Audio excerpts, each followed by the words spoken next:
ማንም ሰው ቢሆን ወደዛ ፎቅ ተሳስቶ ከገባ በፍጹም በህይወት አይወጣም። ውስጡ ምን እንዳለ ወይም ሰዎች በምክንያት እንደሚሞቱ እንኳን አይታወቅም።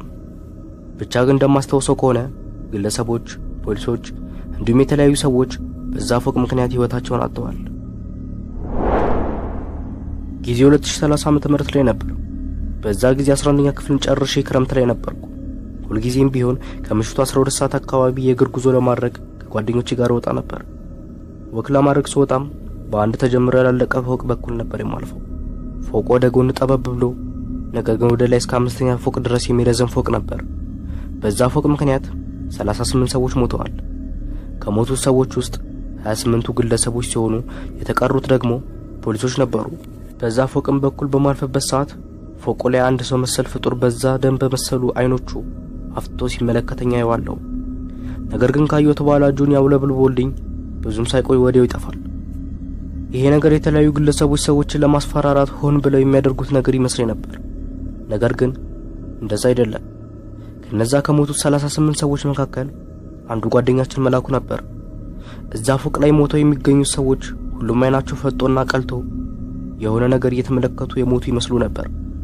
ጓደኛችን መላኩም እንደዛ ሆኖ ነበር የተገኘው። ጓደኛችንም ከሞተ በኋላ ማናችንም ወደዛ ያላለቀ ፎቅ እንዳንሄድ በቤተሰቦቻችን በኩል ማዕቀብ ተጣለብን። እንኳን ወደዛ ፎቅ መግባት አይደለም እዛ አካባቢ ተሳስተን ብንገኝ እንኳን የተለየ ቅጣት ነበር የሚጠብቀን። እኛም ይሄንን ስለምናውቅ ወደዛ ፎቅ ዝር አንልም። አንድ ቀን ቤቴ ሆኜ ፊልም እያየሁ ያለ አንድ ሐሳብ አእምሮዬ ላይ ብልጭ አለብኝ። ያ ፎቁ ላይ ቆሞ አፍጦ እየተመለከተኝ እጁን የሚያውለበልብልኝን ሰው ማንነት ማወቅ። ጊዜ አላጠፋሁም። ቀጥታ ከቤቴ ወጥቼ ወደ ጓደኞቼ ቤት ከሄድኩ በኋላ ለሁለቱም ጓደኞቼ ነገርኳቸው። ስሙ አንድ ሐሳብ ነበረኝ። አንደኛው ጓደኛዬ ልዑል መልሶ ጠየቀኝ። ምንድነው? ለምን የዛን ፎቅ ሚስጥር ምን እንደሆነ አናጣራ? ሌላኛው ጓደኛዬ ናሆም በማመንታት ስሜት ጠየቀኝ። ግን እንዴት? ቤተሰቦቻችን እኮ ወደዛ ፎቅ እንዳንሄድ አስጠንቀውናል።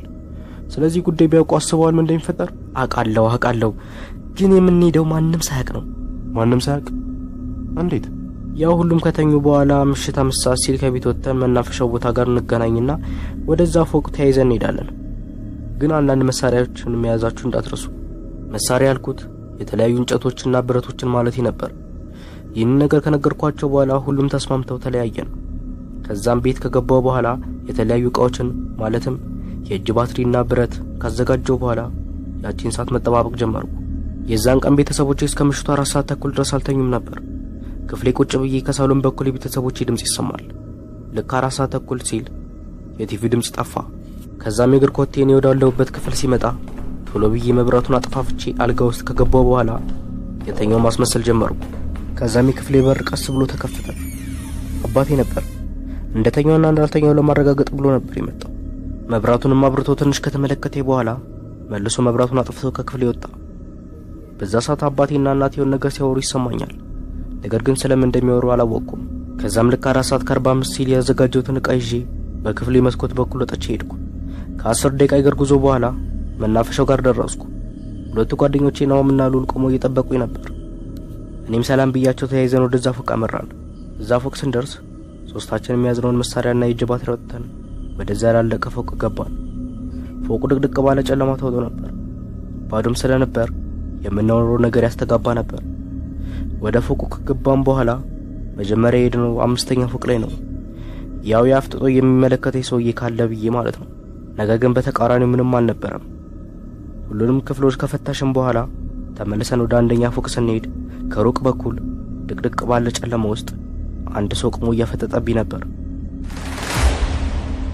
በጣም በደነግጥም ማን እንደሆነ ጠየቅኩት። ስማ ማነህ? ምንም አልተናገረም። ይቅርታ ሰውዬ፣ አንተም ስለ ፎቁ ለማጣራት ነው የመጣው? አሁን ላይ እዛ ሰውዬን በጣም ቀልቷል። እንደውም ህይወት ያለባቸው እንኳን አይመስሉም ነበር። ከዛም በኋላ ፊቱን አዙሮ በግድግዳ ውስጥ አልፎ ሄደ። በጣም ደንግጠን ሰውዬው ወደ ነበረበት ቦታ ሄደን ተሳስቼ ነበር። በግድግዳው በኩል ያለፈ መሰለኝ። ያ ጨለማ እዛ ቦታ ላይ የነበረውን መተላለፊያ እንዳላየው ሸፍኖ ስለነበር ነው። ከዛም በዛ መተላለፊያ በኩል ገባን። መተላለፊያው አንድ ሰውን ብቻ እንዲያስገባ ተብሎ የተሰራ ስለነበር አንድ ባድ መግባት ነበረብን። መተላለፊያውንም ጨርሰን አንድ ብዙ ክፍል ያለው ዋሻ አገኘን። ዋሻው በጣም ሰፊና ብዙ ክፍሎች ነበሩት። ግድግዳውም ላይ በእሳት የተያያዙ መብራቶች ነበሩት። በዛ ሰዓት ልዑል ተናገረ። እኔ ምናችሁ ምንድነው ይሄ ቦታ? እኔ እንጃ።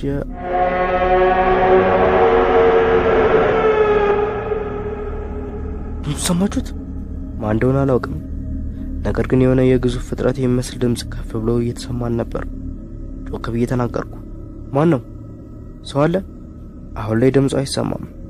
ነገር ግን አንድ ፍጡር ድምጽ ላለማሰማት እየጣረ ወደኛ ሲመጣ ይሰማኛል። የሰውነቱንም ቅርጽ ግድግዳው ላይ የነበሩት የእሳት መብራቶች ገለጹት። በጣም ግዙፍ ፍጥረት ነበር። ይህንንም ስናይ በጣም ደንግጠን በዛ መተላለፊያ በኩል እየሮጥን ስንወጣ ያ ፍጥረት ድምጻችንን ሰምቶ ነው መሰለኝ ወደኛ መምጣት ጀመረ። ያንን መተላለፊያ ጨርሰን ወደ አንደኛው ፎቅ ስንደርስ ልዑል በጣም ደንግጦ ስለነበር ወደ ሶስተኛው ፎቅ ወጣ። እኔና ናሆም ግን አንደኛው ፎቅ ላይ በነበረው አንድ ክፍል ውስጥ ገብተን ተደበቀን።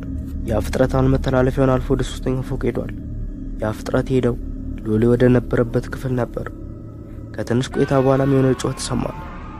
እኛም በፍጥነት ወደ ልዑል ሄደን ልዑል መሬት ላይ ወድቆ ያንን ፍጥረት እየለመነው ነበር።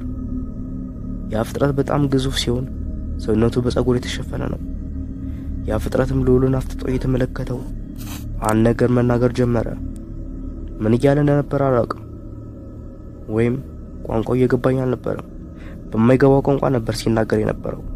ከዛም በኋላ የልዑልን አንገት ሲይዘው ልዑል ወዲያው ሞተ። ሲሞት አይኑ በጣም ተከፍቶና ደንግጦ ነበር። በዛ ሰዓት እኛ በጣም ደንግጠን እያየነው ነበር። ከዛም ያ ፍጥረትኛ ወዳለንበት ዞሮ አንድ ነገር ተናገረ። መምጣት አልነበረባችሁ